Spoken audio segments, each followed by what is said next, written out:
You are listening to a Sustainable World Radio podcast.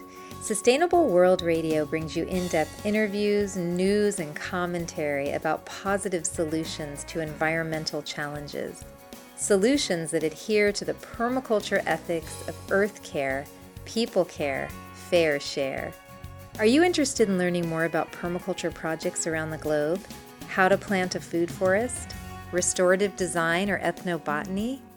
Then stay tuned for Sustainable World Radio. I'm your host and producer, Jill Cloutier.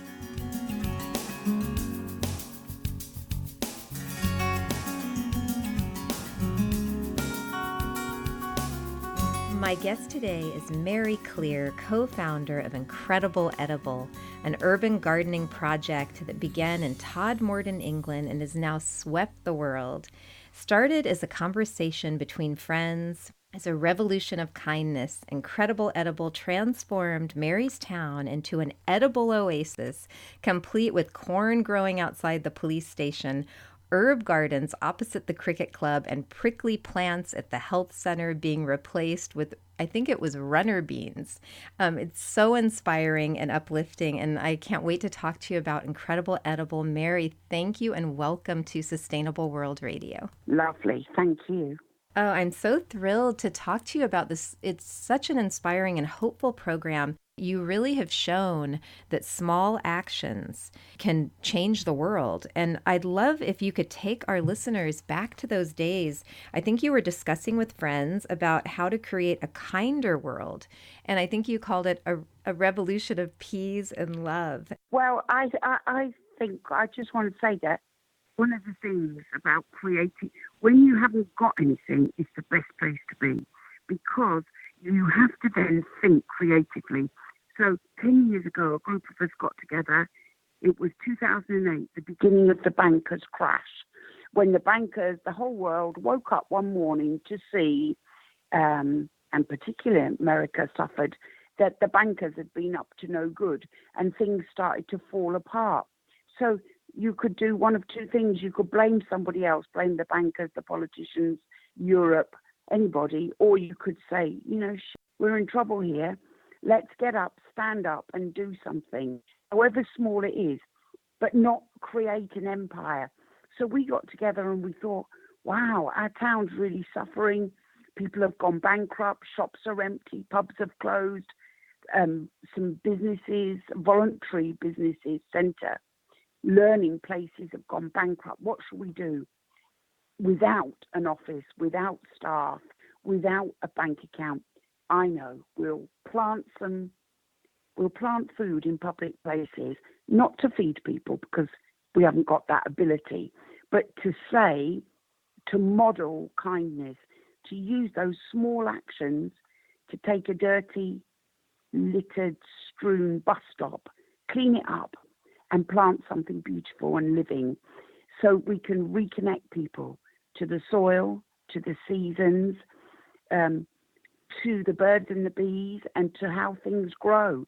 But then go that step further and say, when these strawberries are ready, anybody can pick them.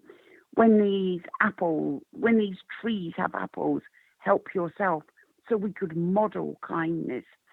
So in a sense, although it was much more focused on growing in the early days as a tool to make people feel less like victims, because nobody knew in 2008 how big that crash would be.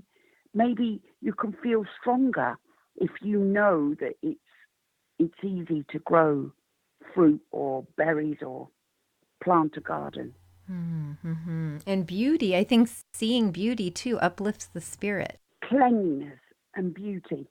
So when the town's looking dirty, or there's broken windows, or there's glass from a Saturday night drinking, and then the people walking about Sunday, it's depressing. And you're so right. Beauty in the environment. Every one of us is hardwired to appreciate beauty. There's not a human being alive that doesn't appreciate nature and beauty. We just have to exercise that appreciation muscle, like our kindness muscle, And by creating small, tiny, beautiful things, joy will spread, for sure. So you described the town a bit. You said there were places like all towns where it was just kind of dirty and unloved and neglected. Can you describe just a bit of what the town, compare it then and now? Well, I would say it's always very difficult to talk about your own town, because I don't want people to think we're very, very keen to keep a low profile. And we want other people to rise. But I would say essentially all our shops are filled. This is loads and loads of absolutely, it's got a reputation now as a food town with some incredible eateries. There are people growing local food, people keeping herds of specialist animals. I'm not too keen on that, as I don't eat meat, but I'm proud that they're being kept to the highest specification and people are attracted to that. I think there's very few properties empty. People want to come here. People want to be active citizens, want to be involved.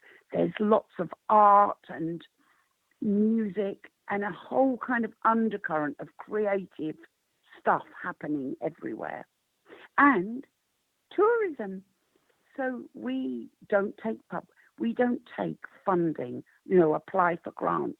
We earn our money, not as individuals. We earn it for the organisation by vegetable tourism. So people come from all over the world to have a tour. And we say, you can either pay if you've got money and if you want to, and if you don't want to, we'll still tour you anyway. So that's how we're self-sufficient, which is really fantastic. It is fantastic. And, one thing I love about your story is you say that you actually, quote, forgot to get planning permission. You forgot to get permits, and you had no money, no strategy documents, no staff, no offices. So no, that is just, don't. Yeah. So how did you do it? The big question. Well, the big question is, if you want to destroy a dream or an idea, best thing to do is all sit in a room together and have meetings, because there's always that person who will bring to the meeting, you can't do it because. Mm-hmm. So we're great believers in short meetings, positive meetings.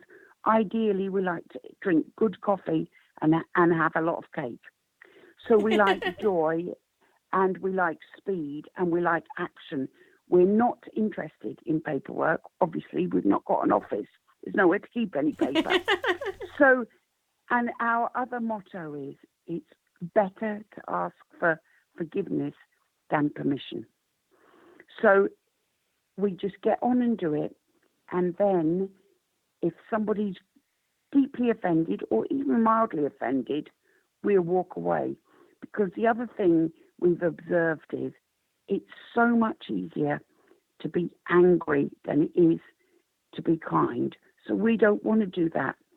Let's protest stuff. There's plenty of people who love protesting. Let them do the protesting stuff. We're doing the hands-on stuff. And to this day, and I'm embarrassed to say this, I wish we had to undo some of our work. We have never had to undo any of our work. I'll give you a great example. All the signs, you can go on our website and see pictures of all this. All the signs in the town, like the signs any little town has, welcome to our town. Yes. They'd all gone rusty and mouldy because they've been there for 25 years, never been washed or repainted or printed. So we went and we measured all the signs. We commissioned an artist. We remade the signs to our own liking. And then we went and screwed them in all the council sign boxing. And nobody said a word. Nobody even noticed. They just presumed the local authority have re-signed the whole town. But I met somebody who worked from the council, and he was near one of these signs. And I said, I'm sorry about that, but the job needed doing. And he said, Well, if you'd have asked permission, we'd have had to say no. Health and safety, rules. He said, so I thank you for just doing it. And that's the same all over the world. Really, we've all taken to heart some invisible rule book that doesn't really exist. I don't know, especially we British. We like rules, and I think people have paralysed themselves because the rules are to keep people safe. They're not to stop people doing good things. Wow, that's a great statement. You have to break them as well, just to check, Yeah. And so so I envision you're sitting around talking about this. And then what were your beginning actions? Like what actually was the first blossom of this project? I think just going out planting in public places, preferably wherever it was really grim and on the main road and visible, so that the gardens were our propaganda gardens, so that, without leaflets and calling cards, people would have to pass those gardens and wonder who are these people doing these things. And the health centre, which was brand spanking new, it cost millions, and it was all planted with prickly, poisonous architects' favourite. Architects have certain plants they like, plants that look tidy and are poisonous, really. Mm-hmm. So we just removed all of those and replaced them with apples and pears and plums and strawberries. That is amazing. In the town where I live, I was doing research for my permaculture class. We called someone that was in charge of the parkway, which is the little strip of land between the road and your house. Mm-hmm. And they said that you can't plant fruit trees because fruit could be dangerous. Yes, it could. My God, it could drop on someone's head and kill them. So that was, in the early days, these were the questions we were asked. Supposing an apple drops on someone's head. So I posed the question, I don't know if you have them, conkers. Do you have conkers from the chestnut tree? Yes, yeah. In America, which kids tie on strings and have battle with? So I said, well, we must urgently chop down every conker tree in the land, because those have got spikes on when they're in the shell. Yes. So people talk like that, and then they say all this unwanted fruit or fruit that's not used, the birds and the bees. Well, isn't that brilliant? You've planted a tree that either a human could benefit from, or better still, all those pollinators and bees and bugs could eat those fallen things. When we know the species of the world are diminishing before our eyes, you could reframe that whole debate as to what a brilliant idea to be feeding creatures and nature and the soil. But there you go. Planners, it's just culture change, and you can't change culture overnight, so I don't get angry about that. I just think, the world's waking up to our way of thinking. I tell you another lovely thing we've got. For our railway station, we've got huge tubs on the platform, big planters, and they're filled with bay trees and thyme and mint and parsley in the summer. So you can get off the train after a hard day's work and you can pick your herbs for your tea. But when me and Fred, my husband, are travelling up and down the country, so ours was the first little station to have food on it, edible things. And now you can go to hundreds of stations across England and see people really loving having food on the platform or in the car park. So, we never thought in our lifetime that would catch on, but it has. So things do change, and we must all be hopeful. One thing that I love most about your project is your motto is if you eat, you're in. Absolutely, because membership is a ball ache as well. You would have to keep spreadsheets and all that stuff. We don't really want to do any of that. I'll just tell you about our latest project. Can I just tell you that? Yes, yeah, that would be great. So you know, so we're very, to us, it's important to remain small. It may not be to other projects. So we never, ever, ever have issued a press release, even though we've most probably featured in papers all over the world. We don't believe in that. People will come and ask our story if they're interested, just like you have. So we always want to empower other people to do things. And sometimes, as most people who in the empowerment game will know, that can be hard work. And one of the things in our town is what's called the Recovery Centre. And it's for people suffering from drug and alcohol addiction. And we always try to engage them. And that's difficult because when you're trying to work with people on the wobbly side of life, they forget to come. Or they come and they're hungover and they can't do anything, or they've got anxiety, so they just shake for 2 hours, or whatever it is. Anyway, a beautiful guy came along, a young guy, and we were talking about kindness. And I said, well, if only somebody could build some kindness boxes, we'll put them out in a public place and we'll fill them full of things. That would be my dream, but I'm so busy. And he took the bait. He said, oh, I'll do it for you, Mary. So him and some guys have set up these boxes. We've had them going now for about 2 weeks. There's a little Facebook page called Kindness Boxes. You can see it. And it's so brilliant. They're just 4 boxes, wooden crates with doors on, and they're filled with the private dentist has provided toothpaste.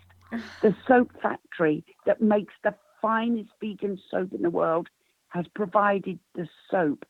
And today I've been to check it. It's filled with new duvets for the cold weather. And people, you see, everybody, we're hardwired, we're tribal people, wants to help their tribe. So tiny actions, we don't need institutions to deliver to the poor. We don't even need to say the word poor. So we've said that these boxes are for everybody, anybody who feels they need it.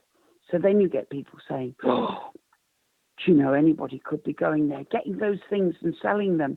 And we say, well, if people take things from the kindness box and sell them, wow, they need the money. That's great that they've got that ability. So that's working really beautiful. And it's made those men who did it feel really great in themselves, you know, to see their little Facebook pictures shared all over the world. They love it.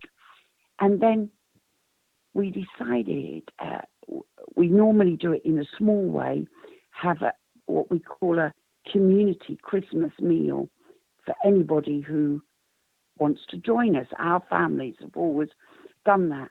And this year we opened it. We made postcards to say anybody who wants to join us for a community Christmas.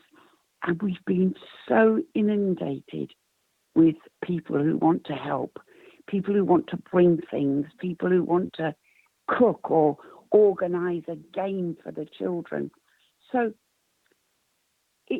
I think it just takes someone to create opportunities.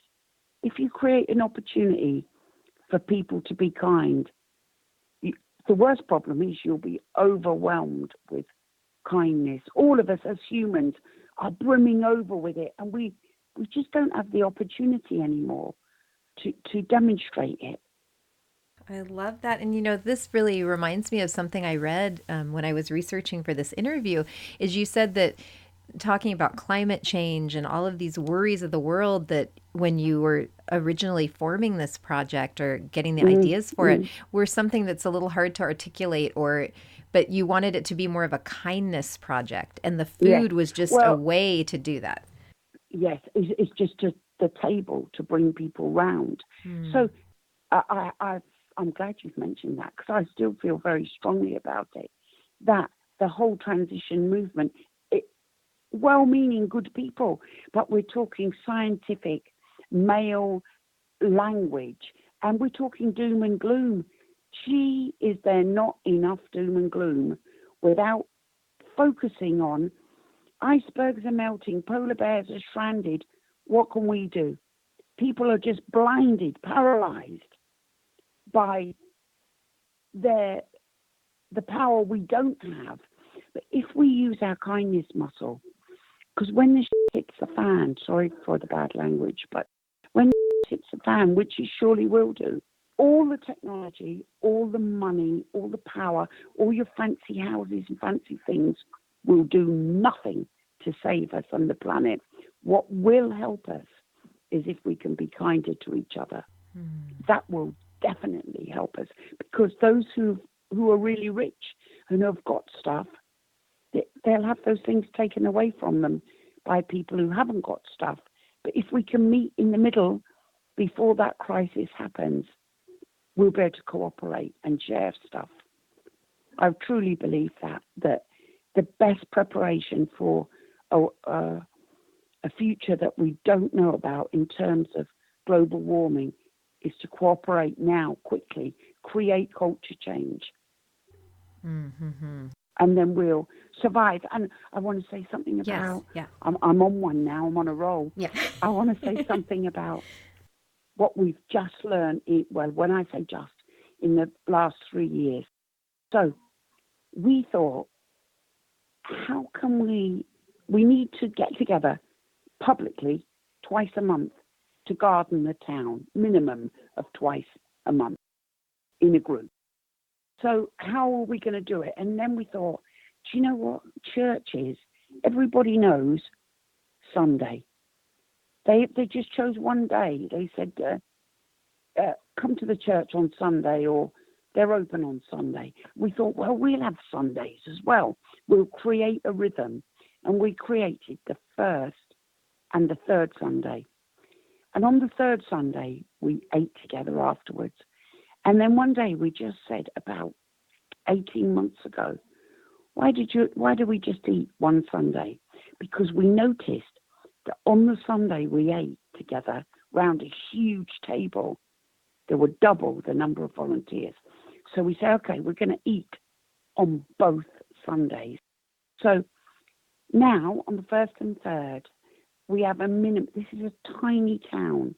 We have a minimum of 35, 40 people who come, in fact, too many people to efficiently garden and share out the tools and get the work done, because some have got ability and most have got none. And then laying the table and the cook having to cook this huge meal. So in this January, the first Sunday of the year, it was minus 6 degrees or something. So it was frozen. The ground was frozen solid. I thought, I'm not going to have I could stay in bed and not go gardening. And then I thought, I'd better go because someone might have turned up. And I went a little bit late and I opened the doors and the room was filled with people. And then we knew that was the game changer. This is not about growing. This is not about growing. This is about community. This is about kindness. This is about being a team, being a group, doing things together. So it's really lovely that so many, and we found, that's the other important thing to say. So we meet in a big Unitarian building. So it's a kind of community building. And it's got pews, it's got a Gothic revival building. Oh, it's fantastic. Grade 1 listed. So we would eat in the pews. The cooks make a buffet and people go and get it. And then we thought, do you know what? You'd see some of the people who are shy just sitting on their own in a pew, a family sitting in another pew. So we made sure we lay the table. And that has taken us to another level. So the power of the table is not to be underestimated. I love that. And people are so hungry for connection. Connection, yeah, because it certainly is not the food. I'm not saying that our cooks are bad, our cooks are great. But, in a freezing cold church with a really basic cooker, it's really difficult. So we have a really simple meal. Nobody needs pay. no money changes hands, and the cook doesn't know whether, until that morning, she doesn't know whether she's cooking for 10 or 60. So she just has to use her wits about her, and it is women that are doing it. But it's fantastic. It's amazing. And it's spreading too. Listeners should know this is spreading worldwide. Well, this is what I don't want to sound rude, but we're really not. We never concern ourselves with that. We think, keep on doing what we're doing in our town. And if we can be an inspiration, it's beautiful. And if other people choose a name and they do it completely differently, that's absolutely up to them. So there's a huge variation. So I've been to America, actually, to Incredible Edible Redwood in California. And that was absolutely fantastic. I still look at their page every day to see what they're doing together. It's really lovely. And we've seen lots of different ways of doing it. And it's all wonderful. And for us, we just say, if there's anything we do you like, you can just copy it and just take whatever we on our website, take it and use it. It's okay. So inspiring. And, and we can touch briefly on this because I think you've already answered this question, but I know in a lot of the literature about Incredible Edible, you talk about the 3 plates or tenets. And I think it's learning, business, community, which really reminded me a lot of permaculture, earth care, fair share, people care. So could you just briefly describe those and why the analogy of plates? Because we love food. Yeah. And if you saw me, you'd think that woman loves food. I love food too. We like the idea of plate spinning, visualizing that circus trick of spinning plates. So we just say, if you can do 3 things, it would be really helpful. Have fun with music, parades, dance, drama, festivals, anything in community that brings people closer together and creates conversation with people they've not normally created a conversation with. So that's beautiful. If you can do it, do it. A town is not a town if there's no shops, if the shops are closed, if people choose to live on Amazon, if people choose to drive out to the big places because it's cheap, the Walmarts and the big malls. For a child, that thing about us being tribal again, we like, as humans, our minds are only capable of small places. And those corner shops are where relationships are made.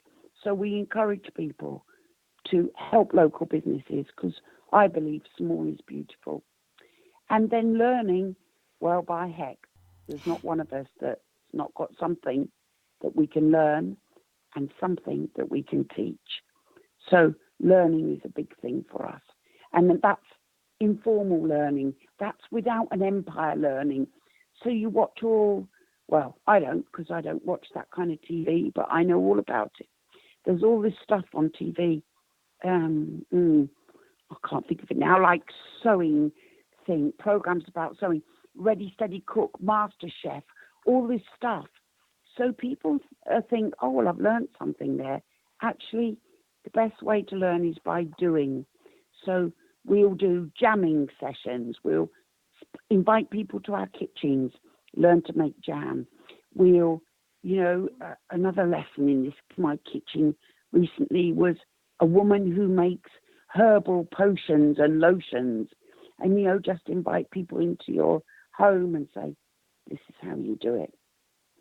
But, people now watch a TV program, then they buy the book of the TV program, leave it around on the coffee table, and then they buy the matching tableware. Laugh my head off. I can't believe it. Pans, saucepans now have brand labels on them of famous chefs. And toasters have logos of famous cooking programs. It's crazy. It's madness. And no one's ever cooked anything. They go in restaurants. It's very strange. So, yeah, they're the 3 things we like. But we say sometimes you can do it, sometimes you can't. And I think what you're saying too is that observing has almost taken the place of experience. Yes, yeah, the God TV. The God TV has absolutely, that's right. And then people, I've heard on business radio programs that they show a cookery program and that the suppliers know in advance what ingredients are required and then stock all the shelves with it. It's all tied up with big business. Yeah, it's crazy. Oh, let's sell more fish, so we'll have a fish eating series going on. But it is just about observation. And so really it sounds like part of what you're doing is in the community is you're reviving those lost arts of cooking and preserving and all the things that make you feel less vulnerable in a way. Because the more we can do for ourselves, we've kind of got into the capitalist system of, working, earning money, working harder, earning more money. And we've forgotten the doing bit. And the doing bit, everybody knows what it feels like when you're a kid and you made that first for mum, or you made something in woodwork and you took it home so proud. That feeling of doing things with our hands is a really lovely feeling, like making bread or feeding people or sewing. It's a great achievement feeling. So now you can shortcut that now by just buying the book. It's true. A couple questions I wanted to ask you were about practicalities. Like, how did you decide? Did you, I guess in England you don't have to water as much as here, but did you come up with schedule, or how did you decide who does what? Oh my God, yeah. we have, oh yeah. So in the early days, the first 3 years, say, we were a silly rabble, that we didn't put in enough systems because we didn't want to do things the old way. We wanted to see if there was another way. And so what we're best at is sharing mistakes. And the mistakes we made were trying to engage people in the wobbly side of life, on the wobbly side of life, and say, you have this bed, you look after it, and you look after this bed. Do you want to do that? Yeah, we'll do it. And then Auntie Elsie dies. And you think, why is everything dead in that bed? Oh, their auntie's died. Why? Oh, he's in prison. He's forgotten that bed. So that method didn't work. Then we tried the let's do it all together method. And that method worked, but it needed tweaking. So now, let's take a Sunday. We have a meter and greeter. That's because that warm welcome to a stranger, if it's missed, they're not going to come back. So we have a meter and greeter who collects names, and then she's got a list for the cook, how many he's going to eat. The meter and greeter also take the new emails for new people. Then there's the king of the shed. So that's Ed. He's Ed the shed. He has the key to the shed in town to get tools. So that's his job. Then there's the cook. Then there's the cook's assistant who because of his condition, he's sensitive to cold and going out. So he helps lay the tables, but because he's not very strong, we need another assistant to help him do that. Then there's the gardening lead. So we've built in, we have a lovely spreadsheet, and we've got a fantastic woman who knows how to do them. I'm useless. So we set it 6 months in advance. Who's the gardening lead? The cook, the assistant cook. Oh, and then we have Ian, who brings a trailer down every gardening session, and he's in charge of dumping the rubbish. So we've put in all these systems. And then we have what's called the daytime shout list. So in the last 2 weeks, we've just been planting trees and the daytime group. So when I say daytime, weekday, as opposed to a Sunday. So then we've now gone to this other level of weekday people that want to do more and are perhaps a little bit more skilled. So we built in systems. So for the watering, and that is a ball ache because obviously we've not got water near a lot of the places. So we're saying to anybody who's starting from scratch, you've got to think, we never thought of the water. We thought, we're in Yorkshire. It rains all the time. Blow me, it didn't rain this year. So we had the hottest year for a long time.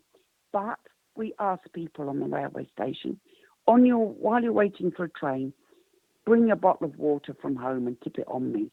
We put little signs up in the bed. Please feed me, water me. People do it.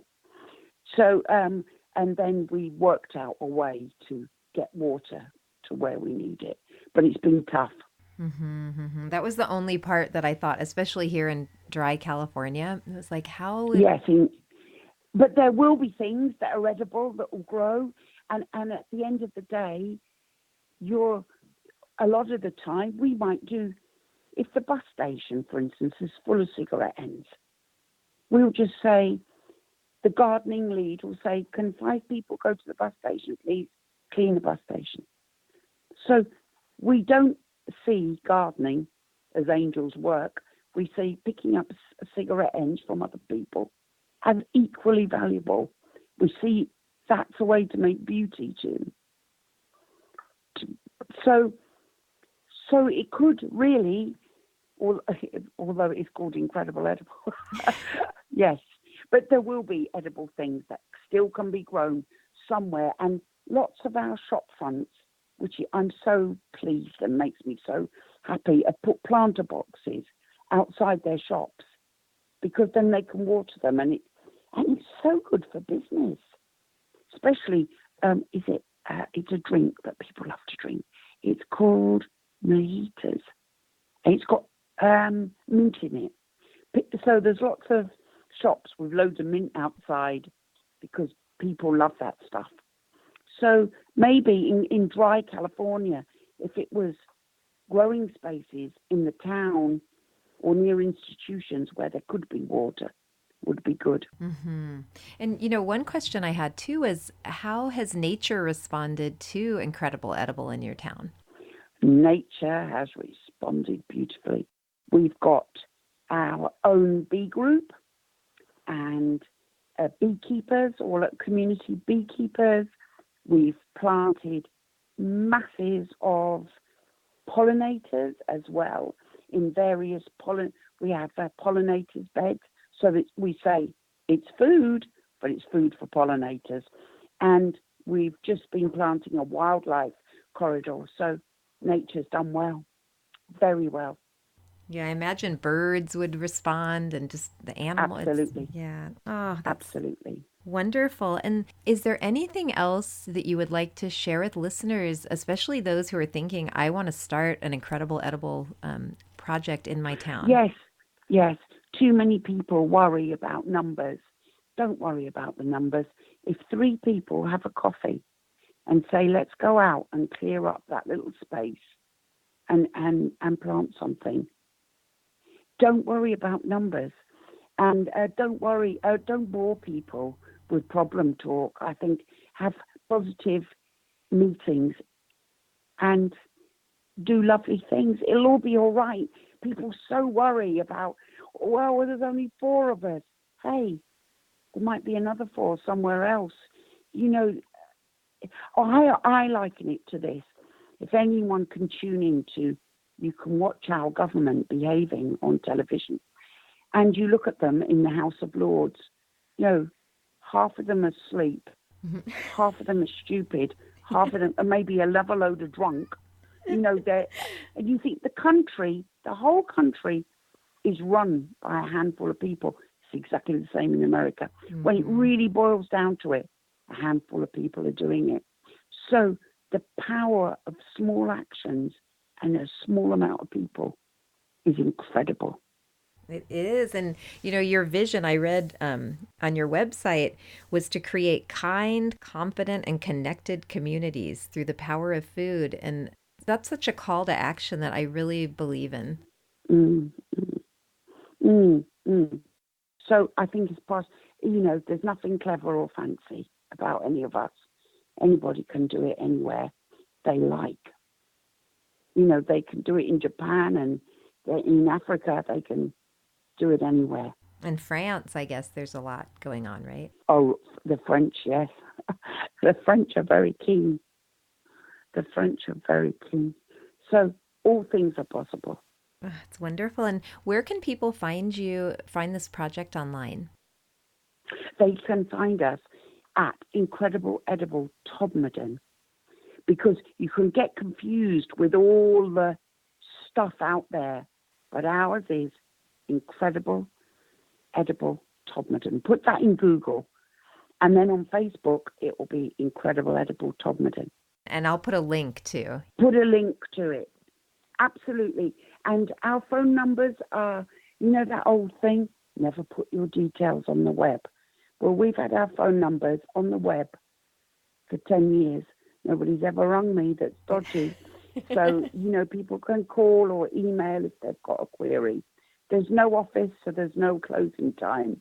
So people can, or it's all there to be used. Is there anything else you would like to tell us today about Incredible Edible, or anything else? No. It's lovely to be able to get excited, I suppose, after a really busy week of talking to people about all the good things, because sometimes you get so busy doing, you can't reflect on all the good things that you've done. So it's been great for me. I'm sitting down. I've been sitting down having a rest. And now I'm going to get my tea, so that's good. Thank you so much. I really appreciate the chance to talk with you today, Mary. Absolutely. Lovely to talk to you. You've been listening to a Sustainable World Radio podcast. You can find us online at sustainableworldradio.com and also on iTunes. For more information about permaculture and ecology, visit the Sustainable World Media YouTube channel, where you'll find videos about permaculture, aquaponics, organic gardening, rainwater harvesting, and much, much more. Sustainable World Radio is a listener-supported program. If you like what we do, please consider making a donation to the show. I'm your host and producer, Jill Cloutier, and thank you so much for listening.